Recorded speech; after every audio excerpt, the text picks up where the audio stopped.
আজ দেশের বাজারে আবারও বেড়েছে স্বর্ণের দাম। মাত্র 4 ঘন্টার ব্যবধানে নতুন দাম ঘোষণা করেছে বাংলাদেশ জুয়েলার্স অ্যাসোসিয়েশন বাজুস। নতুন দরে 22 ক্যারেটের 1 ভরি স্বর্ণের দাম নির্ধারণ করা হয়েছে 1,94,859 টাকা, যা এখনো পর্যন্ত দেশের ইতিহাসে সর্বোচ্চ।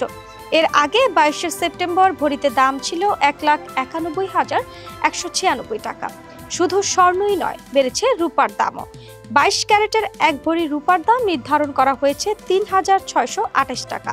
এটিও ইতিহাসের সর্বোচ্চ। বাজুসের বিজ্ঞপ্তিতে বলা হয়েছে, আন্তর্জাতিক বাজারে তেজাবি স্বর্ণের দাম বাড়ার কারণে স্থানীয় বাজারেও এই সমন্বয় আনা হয়েছে।